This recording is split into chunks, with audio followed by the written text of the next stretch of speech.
السلام علیکم. وعلیکم السلام. میں ظہیر الحق ایڈوکیٹ. آج ہمارے ساتھ محترم ڈاکٹر کیسر عباس صاحب موجود ہیں جو ہمارے ساتھ تشریف فرما ہے.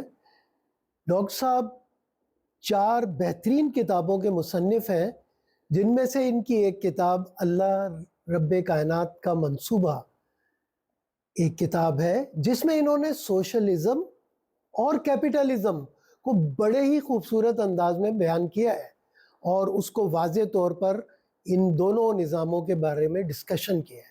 تو میں ڈاکٹر صاحب آپ سے یہ سوال کروں گا کہ آپ مجھے یہ بتائیے کہ اسلام مساوات کی بات کرتا ہے اور سوشلزم بھی مساوات کی بات کرتا ہے، اور عموماً ہم نے یہ سنا ہے، بہت سارے لوگ کہتے ہیں کہ اسلام جو اسلامی سوشلزم کے نام سے عموماً کہا جاتا ہے کہ یہ تو بالکل اسلامی سوشلزم جو ہے وہ ہو سکتا ہے اسی کے مقابلے پر. تو مجھے یہ بتائیے کہ اسلام کا نظام اور سوشلزم کا جو سسٹم ہے اس میں ایک مساوات کا کیا فرق ہے؟ کیا یہ دونوں ایک جیسے ہی ہیں یا ان کے درمیان کوئی تضاد ملتا ہے ہمیں؟ جی شکریہ ظہیر الحق صاحب. بالکل بڑا آپ نے زبردست سوال کیا. اس کا خلاصہ ہونا بھی چاہیے اس بات کا. اصل میں ہم نظاموں کی ڈیپلی اسٹڈی نہیں کرتے، لیکن ہم جب سنی سنائی باتوں کے کسی کے پروپیگنڈے کے اوپر آ کر ہم وہ باتیں پھیلانا شروع کر دیتے ہیں کہ کیونکہ اسلام ایک مکمل اور جامع معاشی نظام ہے اور سوشلزم بھی ایک معاشی نظام ہے. تو لیکن اس کو کیونکہ جب ہم اسلام کی بات کرتے ہیں، کیونکہ سوشلزم جو ہے وہ بری طرح ناکام ہوا اور کئی ملکوں کو تباہ بھی کر گیا، کئی لاکھوں افراد کا قتل بھی کروا گیا. تو اس بنیاد پہ ان لوگوں کو ایک ہتھیار ملا ہوا ہے اس کے خلاف. اب جب بھی کیپٹلزم میں رہتے ہوئے کوئی بھی نظام کی بات کرتا ہے تو وہ اس طرح کا ہتھیار استعمال کر لیتے ہیں. اس برے نظام کی وجہ سے اسلامی معاشی نظام کو اس کے ساتھ منسلک کر دیتے ہیں، جیسا کہ مساوات کے حوالے سے بھی. اگر عموماً جب بھی ہم گفتگو کرتے ہیں تو لوگ اس بات کو شروع کرتے ہیں، یار یہ تو وہی سوشلزم کی باتیں کر رہے ہیں. جب سوشلزم کا نام آتا ہے قتل و غارت کا نام آ جاتا ہے، اسٹالن کا نام آ جاتا ہے. آپ دیکھیں کتنی بھیانک طریقے سے اس نے کئی لاکھوں لوگوں کو مار دیا. تو اس بنیاد پہ کیا ہوتا ہے کہ لوگ پھر اسلام کا نام بھی ڈر جاتے ہیں اسلام کے نام سے. بھئی یہ بھی قتل و غارت ہی کرے گا، یہ بھی سرمایہ داروں کو مار دے گا، یہ بھی یوں کر دے گا. حالانکہ یہ ایسا نہیں ہے، کیونکہ میں آپ کو ایک تھوڑی سی دلیل بھی دے دیتا ہوں، یا ویڈیو کی صورت میں آپ کے سامنے وہ چیز بھی لے کر آ جاتا ہوں. ڈاکٹر تیمور صاحب ہیں جو اس پاکستان میں سوشلسٹ جماعت کے کرتا دھرتا ہیں یا ان کو سپورٹ کرتے ہیں. تو ان کا ایک کلپ مجھے ملا، تو وہ میں آپ کو چاہتا ہوں کہ آپ سن لیں ایک دفعہ، پھر میں آپ کو بتاؤں گا کیا سوشلزم جو ہے وہ اسلام کے ساتھ مطابقت رکھتا ہے مساوات کے اندر، یا کیپٹلزم کے ساتھ مطابقت رکھتا ہے. اچھا، اب ہمیں یہ پٹی پڑھائی جاتی ہے کہ مارکسزم میں یہ ہے کہ سب کو برابر تنخواہ مل جائے. یار ایک مجھے کوئی مارکس کا فکرہ دکھا دو جس میں مارکس نے یہ بات کی ہوئی، کہیں پہ ایسے نہیں ہے. بلکہ مارکس اس کو ڈائریکٹلی خود ایڈریس کرتا ہے کمیونسٹ مینیفیسٹو میں. کہتا ہے it has been objected that upon the abolition of private property, نجی ملکیت کے خاتمے پر یہ اعتراض کیا گیا ہے کہ all work will cease and universal leisure will overtake us, کہ تمام کام ختم ہو جائے گا اور ہم سب گھر پہ بیٹھ جائیں گے. اکارڈنگ ٹو دس، اس کے مطابق بورژوا سوسائٹی یعنی سرمایہ داری نظام تو بہت پہلے اور long ago to have gone to the dogs through sheer idleness, یہ تو کتوں کی سماج بن چکا ہوتا کیونکہ ادھر کو کام ہی نہیں کرتا. وجہ کیا ہے؟ For those of its members who work acquire nothing. جو محنت کرتے ہیں ان کو تو کچھ ملتا نہیں ہے. And those who acquire anything do not work. اور جن کو سب کچھ مل جاتا ہے وہ تو محنت ہی نہیں کرتے. یہ ہمارا سماج ہے آج کا. تو ایسے سماج میں تو پھر ویسے ہی ہمیں کام ہی نہیں کرنا چاہیے تھا. تو بات یہ ہے کہ لینن نے بڑا کلیئرلی لکھا، مارکس نے بھی لکھا، سب نے لکھا کہ سوشلسٹ سماج میں تنخواہ جو آپ کو ملے گی، جو آپ کو پیسے ملیں گے، اس کے یہ اصول ہیں. He who does not work, neither shall he eat. جو کام نہیں کرے گا وہ کھائے گا بھی نہیں. لو جی، اس سے زیادہ سخت بات کیا ہو سکتی؟ کام کرو گے تو اناج ملے گا. یہ لینن کا فکر ہے، میرا نہیں ہے. ناراض نہ ہونا، گھبرانا بھی نہ. An equal amount of products for an equal amount of work کہہ رہا ہے لینن. تو آئیے سوویت یونین کا ویج سسٹم آپ کے سامنے رکھتا ہوں. سوویت یونین کا ویج سسٹم یہ ہے کہ سب سے پہلے ان کی ہوتی تھی بیسک ویج، جس کو وہ کہتے تھے اسٹاف کا. ان کی دو قسم کے ویج سسٹم تھے. ایک ان کا تھا سسٹم جو کہ کام کے حساب سے تھا اور دوسرا ان کا وقت کے حساب سے. تو ایک ہوتی تھی ان کی بیسک ویج, وہ کس چیز پہ ڈیپینڈنٹ ہوتی تھی کہ کتنے سال آپ کام کرتے رہیں, کیا آپ کی ایجوکیشن لیول ہے اور لوکیشن کیا ہے. لوکیشن اگر بہت مشکل ہے, آپ کو دور دراز علاقے میں بھیجا جا رہا ہے تو اس کے لیے آپ کو پیسے زیادہ ملتے ہیں. اگر آپ کی تعلیم زیادہ ہے تو آپ کو پیسے زیادہ ملیں گے. اگر آپ کا تجربہ زیادہ ہے تو آپ کو پیسے زیادہ ملیں گے. سیدھی سی بات ہے. اس کے بعد ٹائم ورکرز ہوتے تھے جو کہ وقت کے حساب سے ان کو پیسے دیے جاتے تھے کہ اگر آپ نے 8 گھنٹے دیے تو اتنے پیسے, اگر آپ نے 16 دیے تو اتنے پیسے, اگر آپ نے جتنے گھنٹے کام کیا اتنے پیسے. اور پھر اس کے علاوہ آپ کو بونس ملتی تھی. بونس کیا ہوتی تھی کہ آپ کو انڈیویجول اگر آپ کو چیز پروڈیوس کرے اس کا کوٹا ہوتا تھا کہ اتنی آپ نے یہ چیز پروڈیوس کرنی. جب آپ کوٹا سے اوپر جاتے تھے تو آپ کو ایکسیلریٹنگ ریٹ پہ زیادہ بونس ملتی تھی. مثال کے طور پہ اگر آپ 120% کوٹا سے بڑھ جائیں گے تو 100% جو آپ نے پروڈیوس کیا وہ آپ کو بیسک ویج ملے گی. اس کے بعد جو نیکسٹ 10% پروڈیوس کیا ہے اس پہ آپ کو اضافی ویج ملے گی. اس کے بعد جو مزید 10% آپ نے پروڈیوس کیا اس پہ آپ کو ڈبل ریٹ ملے گا. اس کے بعد 10% پہ ٹرپل ریٹ ملے گا. اس کے بعد 10%, مطلب جتنا زیادہ آپ پروڈیوس کریں گے اتنے زیادہ پیسے کماتے چلے جائیں گے. تو اس سے بالکل صاف بات ہو جانی چاہیے کہ یہ تو ہے ہی جھوٹ کہ گھر بیٹھ جاؤ گے تو سب کچھ مل جائے گا. ایسا نہیں تھا. کام کرو گے تو ملے گا. اور میں سمجھتا ہوں کہ میریٹوکریٹک سسٹم تھا کہ جتنا جو محنت کرے گا اس کو اتنا ہی اس کا صلہ ملے گا. سرمایہ داری نظام کی طرح نہیں تھا کہ اگر آپ امیر خاندان میں پیدا ہو جائیں تو جو مرضی کریں آپ امیر ہی رہیں گے. جی سیر صاحب, ویڈیو دیکھیے ڈاکٹر تیمور صاحب کی. جی ڈاکٹر صاحب, آپ یہ دیکھیں, آپ اس میں نوٹ کریں کہ وہ اپنی ویڈیو میں کہہ رہے ہیں کہ زیادہ محنت زیادہ پیسہ. یعنی وہ بار بار کہہ رہے ہیں کہ کوئی یہ ذہن میں مت لائے کہ سوشلزم جو ہے گھر میں بٹھا کے کسی کو کھلائے. اب وہ سٹرکچر ایک بتا رہے ہیں. وہ یہ کہہ رہے ہیں کہ زیادہ محنت کرو گے زیادہ پیسہ ملے گا, کم محنت کرو گے کم منافع ملے گا. مجھے بتائیں یہی صورتحال تو کیپٹلزم کی ہے. یہی تو سر میں کہنے والا تھا آپ سے کہ یہ تو کیپٹلزم یہ تو سیم میں کیپٹلزم ایسا ہے. چلتا ہے, ایک امیر طبقہ اور ایک غریب طبقہ, بالکل ایسا. یہی ہم دیکھتے ہیں. ایک بہت خوشحال بن جاتا ہے اور ایک جو ہے وہ جو زیادہ محنت کرتا ہے یا زیادہ قابلیت رکھتا ہے پیسہ کمانے کی, ایک طبقے میں منتقل ہو جاتا ہے نا, پیسے والے طبقے میں منتقل ہو جاتا ہے. بالکل ایسا ہی ہے. تو یہ طبقات بن جاتے ہیں, طبقات بن جاتے تو ہیں. یہ تو بالکل کیپٹلزم والی بات کر دی یہ آپ. سیم کیپٹلزم کے سر, کیونکہ یہ مطابقت اسلام کے ساتھ نہیں رکھتا. یہ نہ اس میں مساوات کا کوئی تصور ہے. یہ جو ہم ساتھ کسی چیز کے بغیر تحقیق کی چیزیں اٹیچ کر دیتے ہیں کہ اس میں مساوات ہے, اس میں مساوات ہے, ایسا کچھ نہیں ہے. یہ سیم ہی طبقاتی نظام تھا. ٹھیک ہو گیا. اب ایک اور آپ کو حیران کن بات بتاؤں کہ اب یہ اس سے بھی بھاگ رہے ہیں, اس سوشلزم سے بھی بھاگ رہے ہیں. مثال کے طور پہ ایک اینکر جو ہے کسی پروگرام میں ڈاکٹر لال خان سے سوال کرتے ہیں کیا وہ سوشلزم ہم رائج کریں گے جس کے اندر لاکھوں لوگ مارے گئے. اب ڈاکٹر لال خان جو ہیں وہ میرے لیے قابل احترام ہے, اور ڈاکٹر تیمور صاحب بھی قابل احترام ہے. ہر انسان کی اپنی سٹرگل ہوتی ہے, کیونکہ میں نمائندہ ہوں اسلامی معاشی نظام کا, تو میں نے تو اس کو سپورٹ کرنا ہے اور دلائل کے ساتھ سپورٹ کرنا ہے. تو وہ نمائندے ہیں سوشلزم کے, تو میں کبھی بھی اپنے قرآنی معاشی نظام سے نہیں بھاگوں گا. جو معاشی نظام قرآن میں موجود ہے میں اس کو انشاءاللہ اس کے ساتھ کھڑا ہوں, اور اس کو میں آپ کو پروف بھی کروں گا کہ یہ امن کا نظام ہے. اب وہ ڈاکٹر لال خان سے سوال کر رہا ہے, وہ یہ کہتا ہے کہ جی وہ سوشلزم جس نے لاکھوں لوگ مار دیے تھے. اب ڈاکٹر لال خان کا جواب بڑا حیران کن ہے. وہ کہتے ہیں نہیں, وہ سوشلزم تو اسٹالن کا سوشلزم تھا, ہمارا سوشلزم تو نہیں تھا. اور اس سے پھر وہ طنزیہ ہنسی, وہ اینکر ہنسنے لگ گیا کہ وہ اپنی بات سے ہی مکر گیا. تو یہ ہے اس نظاموں کا ایک تصور کہ وہ یہ نظام کیپٹلزم کے ساتھ ہی یعنی جتنی محنت کرو گے اتنی تمہیں معاوضے کا تم حقدار کہلاؤ گے. سر یہاں پر ایک سوال میرے ذہن میں اٹھ رہا ہے. جی کریں. تو میں وہ اس کے بارے میں آپ سے پوچھنا ضرور چاہوں گا. جی کیونکہ ایک معاشی اسکالر بھی ایسے ہیں جو کہ جنہوں نے کہ قرآن مجید کی ایک آیت ہے اس میں محنت کے متعلق گفتگو کی ہوئی ہے. تو میں یہ پوچھنا چاہوں گا, وہ آیت بھی مجھے یاد ہے, اسکالر کا بھی میرے ذہن میں آگے آپ بات کریں. جی میں وہ آیت آپ کو پڑھی دوں. اعوذ باللہ من الشیطان الرجیم, بسم اللہ الرحمن الرحیم. اللہ تزر وازرۃ وزر اخری وان لیس للانسان الا ما سعی. تو اس میں جو ہے وہ کہتے ہیں کہ جی یہ محنت کا تصور ہے آپ جتنی محنت کریں گے اتنا ہی آپ کو معاوضہ ملے گا. قرآن مجید فرقان حمید میں یہ بات ہے موجود. تو آپ مجھے ذرا سر کھول کے بتائیے کہ یہ کیا ہے.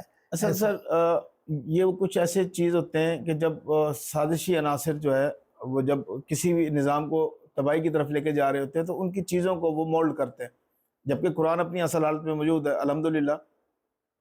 نہ یہ کسی کے کہنے سے مولڈ ہوتا، نہ یہ کسی کے کہنے سے تصور بدلتا. ٹھیک ہے، ایک وقت آتا ہے وہ چیز بے نقاب ہو جاتی ہے.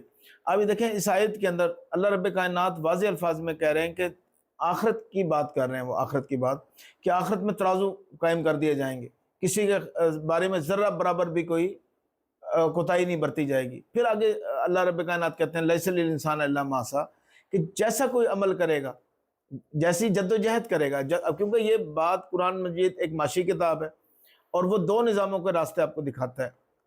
قرآن کہتا ہے ہم نے تمہیں دو راستے دکھائے، وہ دو معاشی نظام کے راستے ہیں نا.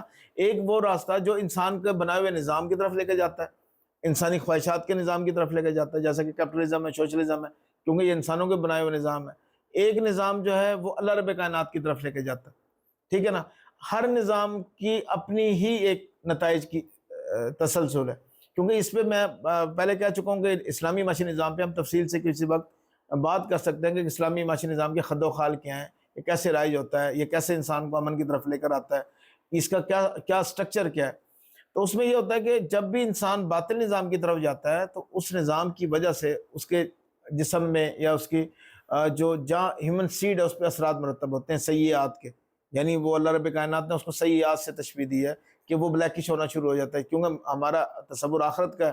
اللہ تعالیٰ نے پوری پلاننگ ہی آخرت کے بیس پہ کی ہے کہ یہ زمین عارضی ہے، عارضی طور پہ ہم یہاں پہ اپنا وقت گزار رہے ہیں. ٹھیک ہے نا. ایک وقت آئے گا آپ کو دوبارہ خدا کے حضور پیش ہونا پڑے گا اور آپ کو دوبارہ وجود کی طلب ہوگی، کیونکہ یہاں وجود تو آپ کا ریزہ ہو جانا ہے. جب آپ کو دوبارہ وجود ملنے کی جرمنیشن ہونے کا وقت آئے گا، اس جرمنیشن میں فالٹ آ جائے گا، جینیٹک فالٹ آئے گا، جس میں قرآن مجید میں اکثر کہا گیا نا کہ وہ رو رہے ہوں گے کہ ہم تو دنیا میں آنکھوں والے تھے، ہماری آنکھیں کہاں گئی، ہم تو دنیا میں چل پھر سکتے تھے، اب آج ہم چل پھر نہیں سکتے. یعنی وہ جینیٹک جو کی وجہ سے ان کے اعضاء جو ہیں وہ ڈیمیج ہو جائیں گے یا معذور وہ پیدا ہوں گے. اس کی وجہ کیا ہے کہ یہ وہ آیت ہے. اللہ تعالیٰ یہاں آگاہی دے رہا ہے اس آیت میں، دیکھو وہاں ذرا برابر بھی کسی کے ساتھ ظلم نہیں ہوگا. ٹھیک ہو گیا. ہر چیز کا ہم نے پیمانے مقرر کیے ہوئے ہیں.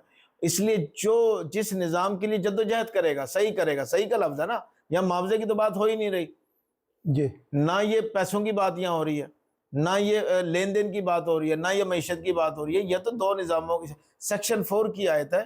یہ دو نظاموں کا اللہ رب کائنات تقابلی جائزہ بتا رہا ہے. دیکھو جس نظام کی طرف تم دوڑ کے جاؤ گے، جس نظام کے لیے تم جد و جہد کرو گے، ویسے ہی نتائج تمہیں ملیں گے. اگر تم کفر کے نظام میں رہے تو کفر والے نتائج تم بھگتو گے. اگر اچھے نظام، انسان دوست معاشی نظام میں گئے تو انسان دوست معاشی نظام تم بھگتو گے. اس کے نتائج تمہارے یعنی فوائد کی صورت میں تمہارے سامنے آنا شروع ہو جائیں گے. اب اس میں نہ کوئی معیشت کی بات ہے، نہ کوئی یعنی کوئی ایسی بات ہے اس کے اندر جس کے اندر ہم یہ کہہ دیں کہ کوئی معیشت یعنی کوئی کرنسی کی بات ہو رہی ہے. لیس الانسان الا ما سعی، معاوضہ صرف محنت کا ہے. تو یہ ایک خاص مخصوص ایک اسکالر تھا جس نے اپنی پوری اکانومی، اسلامی اکانومی اس کا نام دے کر، اسلامی سوشلزم کا نام دے کر اس نے کتاب لکھ دی. اور جس میں بڑی مطلب آپ دیکھیں نا اسلام کی دشمنی بھی اس میں موجود ہے، اور اسلام کے خلاف بھی ایک سازشی تصور کروں گا کہ اسلام کا کوئی تصور ہی نہیں ایسا کہ جو محنت کرے گا اسی کو ملے گا. تو اس کا مطلب یہ اصول تو پھر ہمیں گھر میں بھی رائج کر دینا چاہیے کہ جو بچے محنت نہیں کرتے، دودھ پیتا بچہ وہ تو محنت کے قابل نہیں ہے. 8-9 سال تک کے بچے، 10 سال کے بچے محنت کے قابل نہیں ہوتے، وہ تو پڑھائی کی پوزیشن میں ہوتی ہے، اس کو ہم فری کیوں کھلاتے ہیں؟ وہاں بھی اصول اپنا لو گھر کے اندر بھی کہ جو محنت کے قابل نہیں ہوگا اس کو ہم نہیں کھلائیں گے. ٹھیک ہے. تو مجھے بتائیں جو ماں اگر ایسا نہیں کرتی، ماں تو سب کچھ لٹا دیتی ہے ان بچوں کے اوپر، کسی طرح یہ گروہ کر جائیں. میرا رب کائنات جو خالق کائنات ہے، جس نے ہمیں تخلیق کیا، کیا وہی شرطیں رکھے گا کہ تمہیں اگر دودھ چاہیے تو تم پہلے محنت کر کے پیسہ کماؤ پھر تمہیں ہم دودھ دیں گے؟ اتنی دیر میں اس کا بچہ مر جائے، یہ بھوک سے بلکنا شروع کر دے. اللہ رب کائنات یہ کہیں گے پہلے پیسہ کماؤ، محنت زیادہ کرو، زیادہ پیسہ کماؤ. ٹھیک ہے نا. زیادہ پیسہ کما کے جب تم بہت زیادہ پیسے والے بن جاؤ گے تو پھر لوگوں کو خیرات صدقے دیتے پھرو کہ اللہ تعالیٰ یہ تذلیل کروائے گا لوگوں سے. تو یہ ایک ساری کی ساری ایک غلط تصورات پیش کیے جاتے ہیں اسلام کے نام پہ. نہ اسلام کا اس سے کوئی تعلق ہے، اور نہ ہی اسلام کا مطلب ہے اس طرح کی چیز ہے. تو وہ ڈاکٹر لال خان کی آپ کو میں یہ آپ دیکھ لیں اس ویڈیو کو جس میں وہ یہ کیسے یہ بات کر رہے ہیں اور اینکر کے بعد وہ اپنی بات سے کیسے مکر جاتے ہیں. آپ یہ بھی ویڈیو دیکھ لیں. جی سر. ٹھیک ہے. پاکستان کے لیے سوشلزم انتہائی مفید ثابت ہوگا. وہ سوشلزم جو شکست سے روس میں دو چار ہو چکا ہے. وہ سوشلزم نہیں تھا, وہ اسٹالنزم تھا. لینن نے اس کو مسترد کیا تھا, ٹروٹسکی نے مسترد کیا تھا.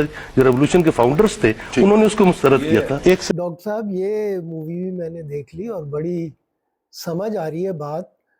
اس میں سوشلزم نے جو گل کھلایا وہ بھی سامنے آ گیا.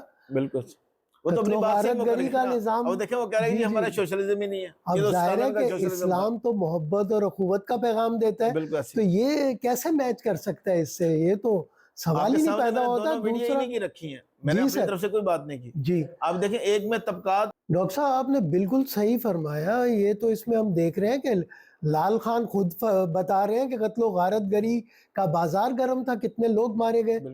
تو اس کا مطلب یہ ہوا کہ سوشلزم تو بالکل ہی ایک الگ نظام ہوا. اور اللہ رب العزت تو قرآن مجید فرقان حمید میں محبت اور اخوت کی بات کرتے ہیں. تو اسلام تو محبت کا دین ہے, سلامتی کا دین ہے. تو یہ تو ایک بہت بڑا تضاد ہے. یہ بات تو مجھے سمجھ آ گئی. آپ نے نہیں مجھے میرا ایک اور اکثر میں کیوں اپنے آپ کے توسط سے میں یہ میسیج بھی لوگوں کو دے دوں. مجھے یہ بتائیں نبی پاک صلی اللہ علیہ وسلم کے دور میں خاتم النبیین حضرت محمد مصطفیٰ صلی اللہ علیہ وسلم کے دور کے اندر مجھے یہ بتا دیں کتنے سرمایہ داروں کو مارا گیا تھا؟ ایک مجھے نام بتا دیں. نہیں, یہ تو بلکہ میں تو یہ کہوں گا کہ حضرت عثمان غنی رضی اللہ تعالیٰ عنہ جیسی شخصیات آپ صلی اللہ علیہ وآلہ وسلم کے پاس آئیں اور اپنا سب مال. وہ نظریاتی لوگ تھے, نظریات انہوں نے سمجھا. حضرت عمر جیسے بلند صحابہ, حضرت ابوبکر جیسے عظیم صحابہ, اور حضرت عثمان جیسے, حضرت علی جیسے جتنے بھی جو بڑے بڑے سردار تھے, سب نے آپ کے قدموں میں دولت کے انبار لگا دیے. بالکل آپ نے کوئی دھمکی تو نہیں دی تھی ان کو کہ آپ نے کوئی سختی تو نہیں کی تھی ان کے اوپر. یہ نظریاتی جماعت ہے. یہ اسلام ایک نظریاتی معاشی نظام کا نام ہے. جب وہ نظریہ پیش کرتا ہے تو بڑے بڑے لوگ سر جھکا دیتے ہیں, سجدہ ریز نظر آتے ہیں اس نظام کے آگے. تو یہ ایسی چیز نہیں ہے کہ یہ تلوار کے زور پہ پھیلا. یہ جتنی بھی اس کے اسلام کے خلاف جو گفتگو ہوتی ہے یہ ساری ایک سازش ہے, اس کے علاوہ کچھ نہیں ہے. جیسا کہ مساوات بھی میں نے ثابت کر دیا آپ کو کہ یہ میچ کیپٹلزم سے کرتا ہے. وہ بھی طبقاتی نظام ہے اور سوشلزم بھی طبقاتی نظام تھا. کمیونزم کبھی زندگی میں رائج نہیں ہوا. وہ اس کے بنانے والے نے بیچارے نے ویسے ہی ہاتھ کھڑے کر دیے تھے کہ بھئی میرے پہ کوئی انسینٹیو نہیں ہے کہ میں کیسے لوگوں کو قائل کروں. تو بعد میں یہ اسٹالن نے یہ ساری نظام کو رائج کیا. پہلے تو یہ سارے اس کے حامی تھے, جب اس کے نتائج نکلے اب سب اس سے انکار کر کے بیٹھ گئے. جی سر. تو آپ نے تو سر بہت اچھی طرح مجھے واضح کر دیا, بلکہ میں خود سوچ رہا تھا کہ یہ جو آیات میں نے پڑھی ہیں یہ تو آخرت کے متعلق کی آیات ہے. تو آپ نے وہ بالکل کلیئر بھی کر دیا کہ ایسا کچھ بھی نہیں ہے کہ اللہ کہہ رہا ہو کہ آپ معاوضہ لو اور جتنی آپ محنت کرو گے تو اتنا ہی آپ کو معاوضہ ملے گا. اس ٹائپ کی تو کوئی گفتگو قرآن مجید میں جائز طور پر اس کا ترجمہ غلط کیا گیا, غلط ترجمہ لگتا ہے. جی سر, کیونکہ آپ کی اس پہ ریسرچ بھی ہے تو میرا خیال ہے آپ نے بہت اچھی طرح ہمیں سمجھا بھی دی ہے بات. بہت شکریہ ڈاکٹر صاحب, آپ نے بہت اچھے انداز میں ہمیں تمام چیزوں کو سمجھایا. اور یہ میرا دماغ تو یہاں پر آ کر بالکل الجھ رہا تھا کہ آخرت کی بات کو آگے کس طرح سے لیسا للانسان الا ما سعی کے ساتھ جوڑ دیا گیا اور یہ کہا گیا کہ یہ معاوضہ ہے. تو آپ نے بہت اچھے انداز میں اس کو کھول دیا ہے. اور دوسری بات جو آپ نے کی, اس طرح ہمیں مساوات کی بھی سمجھ آ گئی ہے کہ مساوات کیا ہے, اسلام میں مساوات کیا ہے. وہاں تو قتل و غارت گری آپ نے جو یہ ویڈیوز دکھائی ہیں ان سے تو واضح ہو رہا ہے کہ وہاں پر دونوں باتیں کی جا رہی ہیں. ایک تو معاوضے کی بھی بات ہو رہی ہے اور دوسرا قتل و غارت گری بھی بتا رہا ہے کہ یہ مساوی نظام ہو ہی نہیں سکتا. بلکہ جو اگر فرض کرے کوئی کما نہیں سکتا تو اس کو مار دو والی بات ہی ہے. تو آپ نے بہت اچھی طرح سے واضح کیا. ہم آپ کے بہت شکر گزار ہیں کہ آپ نے ہمیں بڑی اچھے انداز میں پوری گفتگو کو سمیٹ کر ہمیں واضح کر دیا کہ یہ جو غلط کانسیپٹ دیے گئے ہیں ہمیں ان میں نہیں پڑھنا چاہیے, بلکہ قرآن مجید فرقان حمید کی اس بصیرت کو سمجھنا چاہیے جو اس کی روح اس میں